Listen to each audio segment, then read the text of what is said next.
a un nuevo episodio de Equilibrio Elemental. Este es nuestro segundo capítulo y hoy tenemos un tema súper interesante para la ciudadanía. Vamos a hablar sobre las quebradas. Muy probablemente todos tenemos una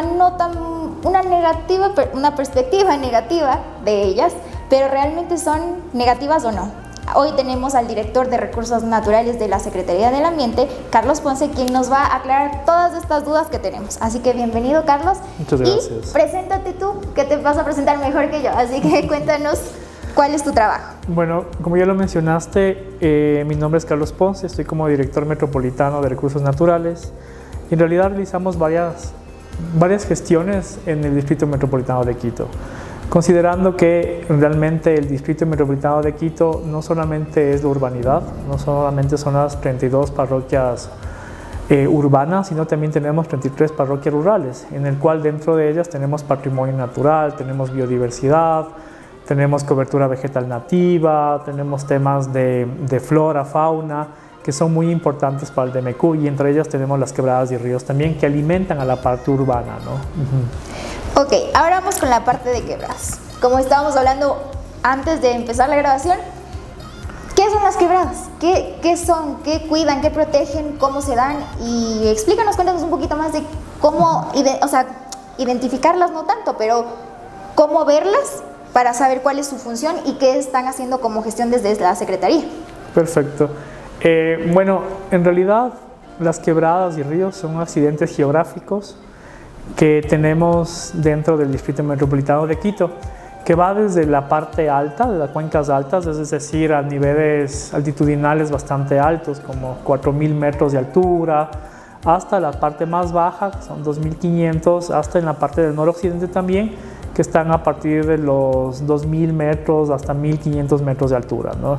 Entonces, en realidad, las quebradas y ríos conectan todas, desde la parte alta hasta la parte baja, conectan desde la ruralidad hasta la urbanidad, y así también desde algunos sectores que en realidad son esenciales para la sobrevivencia tanto humana como también de la biodiversidad que existe en el DMQ, ¿no? Entonces es muy importante recalcar esto porque hay proyectos de conservación que realizamos de la parte alta.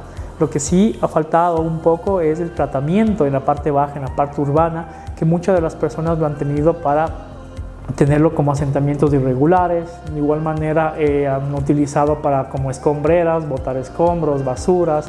Entonces esta conciencia que estamos ahorita trabajando a nivel desde la parte edocomunicacional hasta las limpiezas, mantenimiento y recuperación de las quebradas ha sido como un propósito nuestro en este periodo para restablecer todo, en este caso recuperar ecosistémicamente las quebradas, ¿no? Desde una perspectiva participativa, que es lo más importante. Claro, y ahorita que hablas del tema, ¿cuál es el proceso? O bueno, ¿cuáles son estos procesos que hablas de la limpieza, la otra era limpieza? Retiro de escombros, cuidado, recuperación. Entonces háblanos un poquito de estos tres procesos, o si son más, ¿cuáles? En realidad, bueno, desde la ordenanza verde-azul que se emitió el año pasado, ya nos designa realizar un plan estratégico de quebradas y ríos. Es como un manual que nosotros debemos tener, un instrumento, mejor dicho, que debemos tener a mediados de este año, en junio, julio, por la transitoria que ya legalmente nos demanda, en donde priorizamos las quebradas y tenemos ya qué acciones realizar dentro de estas quebradas y ríos, que es un plan estratégico. Hasta tener este plan estratégico hemos desarrollado un plan de acción inmediato de quebradas. En este plan de acción inmediato de quebradas tenemos un protocolo diseñado para intervenir. Por ejemplo, va desde la evaluación y diagnóstico, verificación de la quebrada in situ, y de igual forma tenemos acciones inmediatas que debemos realizar. Por ejemplo, en alguna quebrada se identificó el tema de la susanita, entonces, que es esta flor que es como especie invasora. Entonces ahí tenemos que intervenir conjuntamente con el GADEN Nayón o con el GADEN de Cumbayá, dependiendo de la quebrada, su sitio, con unas cuadrillas que son personas que nos apoyan a sacar esta susanita con el tratamiento adecuado, ¿no? Por ejemplo, eso es un tipo de ejecución que hacemos en una quebrada. En otras, por ejemplo, con los incendios forestales, hacemos la evaluación de cuántas hectáreas han sido afectadas, de qué tipo de plantas se debería reforestar en el sector. Una vez que tengamos mapeadas esas actividades, pues intervenimos en la quebrada, ¿no? Puede ser restauración activa, restauración pasiva. Por ejemplo, restauración activa es decir, tú pones la semilla y plantas o llevas la especie para plantar en la quebrada. Restauración pasiva solamente le dejas que se regenere, entonces, o cercas, cuidas para que no haya ninguna influencia antrópica o de algún poblado que entre a dañar, simplemente cercas y dejas que se regenere por sí solo. Entonces partimos desde el diagnóstico hasta la participación, ¿no? ya de los técnicos. Y finalmente también hay momentos en que actuamos con colectivos o con la sociedad civil, con poblaciones, barrios que requieren una limpieza de su quebrada para no tener inconvenientes con las lluvias que nosotros estamos viendo. Y por eso hemos realizado un mantenimiento de todas las quebradas en realidad en todo el sector del noroccidente y de igual forma también en las faldas del Pichincha, para que no ocurra nuevamente el problema que hubo cuando fue la afectación al barrio La Comuna, en esta quebrada que hubo hasta víctimas y pérdidas materiales, ¿no? Ya, ok, aquí ¿cuántas quebradas tenemos? Creo que no hablamos de ese tema al principio, de cuántas tenemos. Y la otra es, me dices que hay como hacer reforestación. Aquí me salta la duda, ¿la parte de la quebrada es el mejor espacio para hacer la parte de reforestación o no tiene tanto que ver con aquello? A ver, partamos porque Quito en realidad se acentúa en medio de quebradas, ríos, humedales.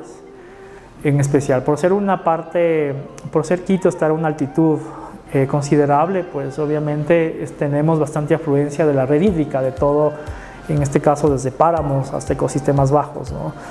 Entonces, en realidad, con un modelamiento se estima que se tiene Quito como aproximadamente más de 1800 quebradas.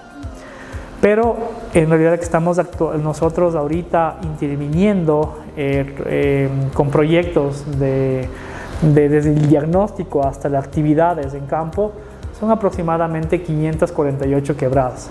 En el año anterior intervenimos en aproximadamente más de 100 quebradas y en este año tenemos planificado y de igual forma intervenir hasta 200 quebradas. Entonces va desde una escala macro de todo el DMQ, algunas identificadas que son aproximadamente 500 y los que vamos a intervenir son las más importantes, ¿no? Que son 200 quebradas en este año. Y me parece aquí también es súper importante que tal vez no todos conocemos. ¿Qué significa que seamos un humedal? ¿Cuál es la condición o qué hace que seamos un humedal? Porque no todos conocemos el término. En realidad un humedal es un repositorio de agua en donde tienes bastantes afluentes a su alrededor, donde van, en este caso, aportando para que exista, en este caso, agua, ¿no? En este caso, desde la parte de quebradas y ríos. Quito, por ser como estar entre cordilleras, específicamente, pues abastece de varias quebradas, ¿no? Por eso tenemos, en este caso, 4 cuencas bastante importantes a nivel del DMQ, que es la del Machángara, la del río San Pedro, tenemos también la del río Monjas y la del Pita, que son estas 4 grandes cuencas que abastece Quito, ¿no? Dentro de estas cuencas tienes bastantes quebradas. Cuencas me refiero a la delimitación geográfica, en donde tienes muchas quebradas dentro de estas cuencas, ¿no? Entonces, dentro de esas cuencas tienes varias quebradas que va alimentando, en este caso, la red hídrica y que se forma, en este caso, se forma humedales, pero obviamente, lamentablemente, hemos tenido una edificación desorganizada por el DMQ y no hemos dejado que las cuencas a veces fluyan por su camino natural, ¿no? Y por eso ahorita también, y en este caso, por tener algunos inconvenientes con constructoras que no han considerado la normativa vigente que tenemos para el cuidado de quebradas, pues a veces han construido hasta deformando la quebrada y por eso existen varios problemas cuando hay muchas lluvias, ¿no? A veces se toman el borde de quebrada, pues hay colapsos a veces de muros, de construcciones mal edificadas, y es porque no ha existido un respeto bastante claro a lo que fluye, en este caso, a las quebradas naturales y ríos también, ¿no? ¿Cuál es la normativa para las constructoras o para, bueno, en general, cuál es la normativa para el tema de construcción? Pues en realidad tenemos el PUCS, que es el Plan de Uso y Gestión de Quito. En este caso, ahí tenemos algunas normativas de qué debe regir como protección de quebrada, qué se identifica como borde de quebrada, cuántos metros hacia alrededor de la quebrada se debe construir respetando el borde de quebrada y de igual manera en donde sus cauces no deben ser deformados, ¿no? Eso ya está establecido en el PUCS De igual forma, en la ordenanza verde-azul también ya te menciona el cuidado y la protección de las quebradas, ¿no? Entonces tenemos tanto respaldos a nivel local, que son los GATS, que nosotros como municipio, también a nivel nacional, como Ministerio del Ambiente, también tiene sus propias normativas para el cuidado del borde de quebrada. A veces, dependiendo del cauce, tienes una protección entre 30 metros o 15 metros aproximadamente. Ok, ¿hemos tenido algún ejemplo de estas constructoras que ya tienen un resultado negativo en alguna construcción? ¿Tenemos alguna que podamos...? Hay algunas que sí hemos identificado, que obviamente por el mucho tiempo de abandono, a veces se podría mencionar, de no dar seguimiento a las constructoras, pues han encauzado las quebradas y ríos. Es decir, a veces se han tomado parte de la quebrada para ampliar sus zonas de construcción. Y esto hace que modifique la quebrada y su curso natural. Y obviamente cuando hay bastante escorrentía o bastantes lluvias, el cauce busca nuevamente su camino natural, ¿no? Y esto ocasiona que se inunde esas zonas que se han tomado por quebradas y exista bastante erosión. Entonces, con esta erosión, obviamente existe derrumbes, colapsos de sitios, de constructoras. Lo hemos tenido reciente por el sector del Chiche, la quebrada Payasos, por conflictos que han existido en este transcurso de las construcciones, ¿no? Que no han sido bastante... no han dado seguimiento ni control a esas construcciones en realidad. Y a veces muchas constructoras, por tener sus permisos, obviamente realizan la construcción, venden los predios y después sacan los permisos, ya cuando está construido. Entonces el procedimiento a veces no ha sido el adecuado para construir, ¿no? Okay. Y ahora yendo a la parte de la ordenanza verde-azul que tocaste ahorita, habla también de la parte de ríos. ¿Puedes explicarnos un poquito más cómo esta ordenanza funciona en esos temas? Sí, a ver, esta ordenanza en realidad transversaliza a todas las secretarías, desde la parte cultural hasta la parte de infraestructura. Por ejemplo, dentro de riesgos de la Secretaría de Gobernabilidad, ahí tenemos una dirección de riesgos que trabaja en conjunto con nosotros para mitigar, y en eso tenemos que realizar protocolos de limpieza, protocolos de restauración en esos sectores. Entonces, en realidad, la ordenanza verde-azul transversaliza en otras secretarías el trabajo que se debe realizar en quebradas. Entonces, yo creo que es muy importante porque tenemos algunos productos que sacar con estas transitorias que ya nos da la ordenanza verde-azul, como el plan de infraestructura verde-azul, por ejemplo. Entonces, es decir, tenemos que ver alternativas para que las quebradas no sean tan afectadas. Las construcciones deben tener su propio tratamiento de aguas, por ejemplo. Tienen que ser manejados de una manera bastante óptima las quebradas, de una parte participativa cuando se trata de barrios que pasan por quebradas. En restauración nosotros nos basamos en soluciones basadas en naturaleza. ¿Qué son las soluciones basadas en naturaleza? Pues son implementar acciones naturales, como por ejemplo sembrar o plantar jardineras que tengan retención de agua y ya no pueda ocurrir como inundaciones. Entonces son soluciones que parten desde la naturaleza misma, ¿no? Como su nombre lo enfoca. Entonces creo que es un compendio de bastantes alternativas para trabajar en quebradas. También lo hemos pensado en un tema de uso y custodia de quebradas, que la población se pueda también trabajar en las quebradas restaurando con fines productivos sostenibles. Por ejemplo, un tema del guarango es bastante importante porque además que la semilla te da un producto, pueden realizar comercialización con la semilla y a la vez restauras también la quebrada. Entonces estamos tratando de ir con esos lineamientos tanto sociales como ambientales, ¿no? Y tenemos ahorita proyectos puntuales o que ya van a empezar de esto que puedes usar como esta planta que me dices. Los proyectos puntuales que hemos avanzado actualmente es más para mitigar riesgos. Okay. O sea, son como algo emergente, ¿no? Tratar de bajar la escorrentía de las lluvias que bajan en la quebrada, y eso lo hemos desarrollado con infraestructura de contención, específicamente con EMAPS. Y claro, y temas de restauración también, o sea, sembrando árboles. En este caso para poder regenerar la quebrada. Creo que esos son temas más emergentes que hemos tenido últimamente Y después procederemos ya con una estrategia un poco más sostenible cuando ya tengamos toda la información que nos da la Ordenanza Verde Azul, ¿no? Ok, ahora vamos al tema de limpieza.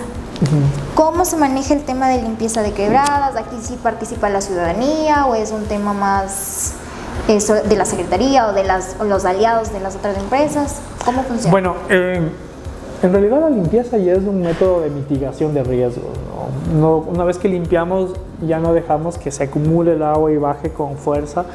Es un tema de mitigación. Esto lo trabajamos con la Secretaría de Gobernabilidad, con la Dirección de Riesgos.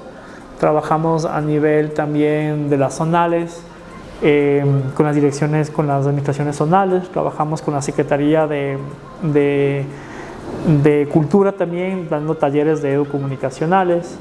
En este caso lo manejamos de esa manera, ¿no? Y claro, la limpieza viene a veces también por petición del ciudadano, por petición de los barrios, porque a nosotros es una unidad que recién se está conformando. La unidad completa ya lo tenemos a mediados de este año, pero aún necesitamos también el apoyo de la participación social, ¿no? Entonces la mayor parte de atención que hemos dado ha sido por temas de denuncias sociales, de que se está almacenando agua en una quebrada, no existe ningún tipo de tratamiento de lixiviados. Entonces estamos siempre con la participación social y atendiendo a todas las denuncias. Sí, y en la parte de ¿cuál es el mayor desecho que o residuos que hay en quebradas? Porque alguna vez, igual hablando con el secretario, hablamos del tema de escombros, que era mucho de construcción y habían puntos específicos para dejar escombros. Entonces no sé si también por ahí la mayor cantidad de residuos va por ahí o no tanto. Sí, en realidad hemos visto que han sido escombros, también temas de basura, que mucha gente tiene ya botaderos de basura en las quebradas. Y este lixiviado que sale por la basura de las quebradas, pues ha ocasionado también que exista unos ecosistemas bastante perjudiciales hacia la flora y fauna nativa. Por eso es la proliferación de la Susanita. Es una de las teorías, hipótesis que hicimos con la universidad, con la academia que investigó la Susanita, y mencionaba que la proliferación de la Susanita es por estos mismos lixiviados que salen de la basura de las quebradas, ¿no? Por eso tenemos bastante en Nayoña, en Cumbayá, porque en realidad toda la mayor parte de basura que a veces no se ha venido tratando últimamente en los anteriores periodos ha sido por el mal manejo de la basura. Por eso se está trabajando bastante con Comegirs, con recicladores, con temas de educomunicacionales, de igual forma con las sanciones que te establece la Ordenanza Verde Azul. Por tener estas escombreras en quebradas, pues te pone una sanción, ¿no? Que va desde $500 hasta los $3,000 cuando existen escombreras que están, en este caso, ilegales, ¿no? Dentro de quebradas. Ajá. Ok, quería ver, el tema me quedó ahorita y vamos a retomar el tema de la Susanita. Exactamente qué es, cómo se ve y por qué es tan perjudicial para el ecosistema. Bueno, la Susanita en realidad empezó a alertarnos desde el 2021-22, ¿no? Aproximadamente. Y esto nace la preocupación por el cual antes de interactuar y empezar a cortar la Susanita, pues en quebradas obviamente, era primero tener una investigación porque no sabíamos cuál era el tratamiento de esta Susanita. Por ende ya tenemos un protocolo que fue entregado los últimos productos en este mes, y este protocolo te dice en qué mes debes tú actuar, porque la semilla es bastante, tiene esta sensibilidad de proliferarse la semilla, especialmente en las épocas de lluvia. Por eso es mejor tratarla en épocas secas, ¿no?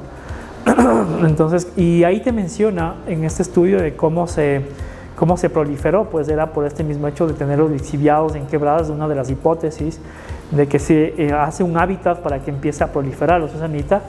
Y en este caso, cuando se prolifera, pues obviamente hace que otras especies nativas se encuentren en peligro, en riesgo, ¿no? Cuando hay bastante proliferación de una intervenida. Por ejemplo, no deja que pase la luz, no deja que prolifere otras especies nativas, ¿no? Entonces, ¿se ve entonces como una enredadera o como...? Es bastante denso, sí, como una enredadera. Es parecido a una enredadera, pero en realidad es su densidad de esta flor que existe en las quebradas, ¿no? Ya, y ahí me sale otra duda. ¿Cómo es con los lixiviados? ¿Es capaz de o sea, seguir reproduciéndose, porque eso no debería ser como... Claro, es una de las hipótesis, ¿no? Que en este caso, por el mismo hecho de tener basuras en las quebradas, pues hay esta planta que se adapta bien a esos medios, ¿no? En cambio, otras son bastante susceptibles, que son las nativas, que se tiene que tener un ecosistema limpio. Entonces, en este caso, esta planta es la que mejor se adaptó a estos lixiviados, estas afectaciones, pues empezó a proliferarse. Es como la mala hierba, por ejemplo. Cuando no tienes un mantenimiento, pues la mala hierba puede crecer en un sector bastante amplio y en este caso opacar a las especies que son nativas. Entonces lo mismo pasó con la Susanita, ¿no? Y en este caso, una vez que se las retira, ¿cuál es el proceso post retirarlos?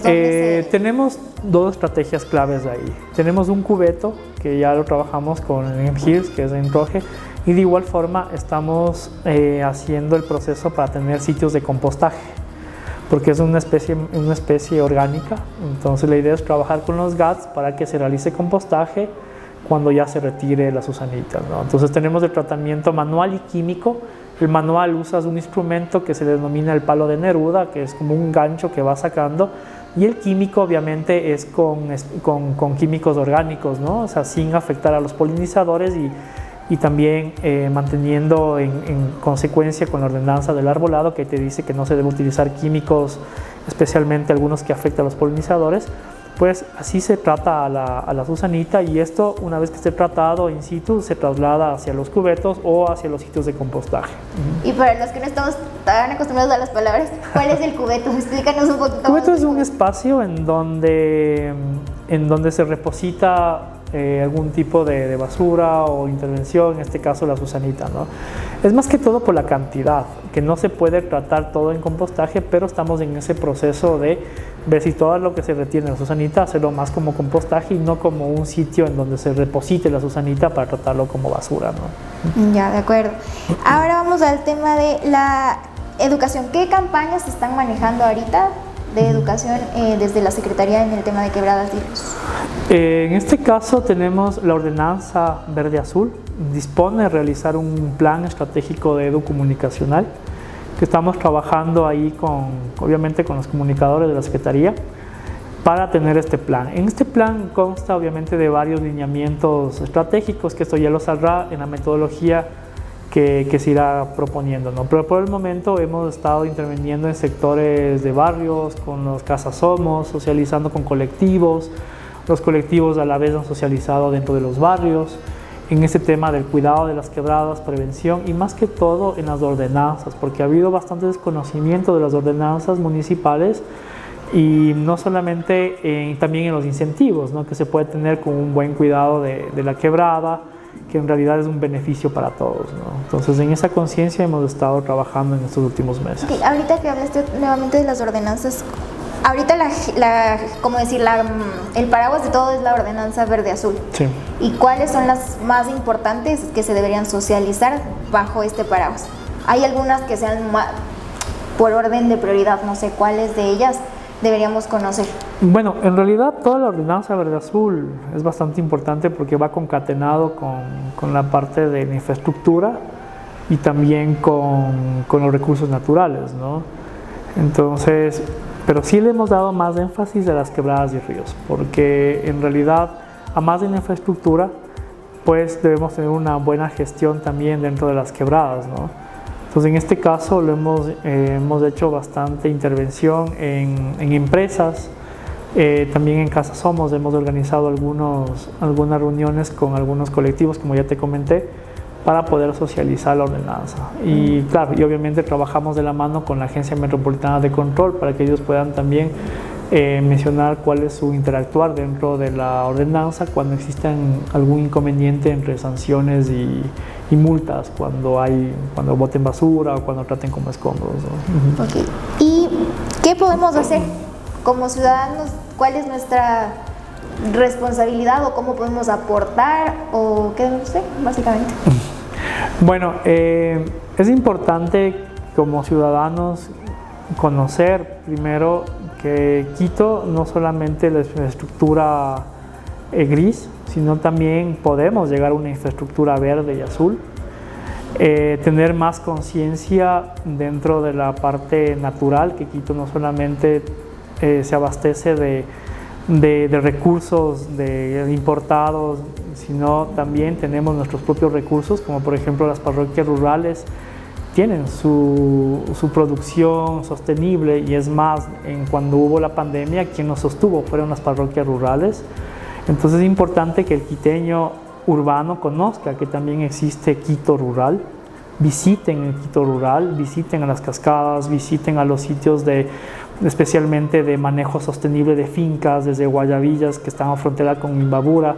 Pueden ir a conocer una producción sostenible que lo estamos haciendo en ese sector, vean de dónde salen los productos, que se puede tener una producción, en este caso, teniendo en cuenta que no hay una deforestación, sino un manejo sostenible dentro del recurso. Entonces es importante también conocer que cuando tú abras unas llaves de agua, pues sepas que no sale solamente del grifo, sino sale desde los páramos, desde una protección que lo estamos realizando con FONAG. Entonces es importante también tener esa conciencia, ¿no? Y es lo que trabajamos a nivel local, a nivel generacional también, con niños, jóvenes, con la red de jóvenes del Chocó Andino tenemos una muy buena coyuntura, ya que ellos también socializan estos temas de conciencia ambiental, ¿no? Tal vez nos podrías hablar un poquito más de algunos lugares en la parte rural. Ahorita diste algunos nombres, no sé si nos puedes contar un poquito más para invitarles también a que visiten. ¿Qué esperamos encontrar? Ok, tenemos el Chocó Andino. El Chocó Andino es el más conocido, obviamente, a nivel también mundial como nacional. Ahí existe la Mancomunidad del Chocó Andino, así como también Quito está dentro de la red de biosfera del Chocó Andino, que es reconocido por UNESCO. Entonces ahí existe bastante biodiversidad.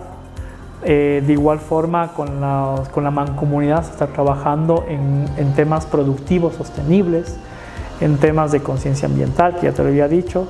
Y aquí nomás tenemos también dentro del Guagua Pichincha, el Ruco Pichincha, tenemos proyectos de acuerdos de conservación con las comunidades que existen en las partes altas, en Calipiedra, en el Atacazo. Tenemos un comité formado, reactivamos el comité de los pobladores del Atacazo. De igual forma en Cerro El Puntas, ahí existe un área declarada como área de protección de humedal por parte de Quito, que pueden ir a las comunas allá de Cerro El Puntas, y que son en realidad áreas naturales importantes para que Quito urbano prevalezca, ¿no? Entonces es importante que tengan esa conciencia de la parte urbana a la parte rural también, así como la parte rural hacia la parte urbana, ¿no? Porque es importante que los productos de ellos también puedan, en este caso, comercializarse dentro de la parte urbana sin ningún inconveniente, sabiendo que consumir lo nuestro es mucho mejor que consumir lo exportado, ¿no? Perdón. ¿Cuáles son los productos que más salen de estas zonas?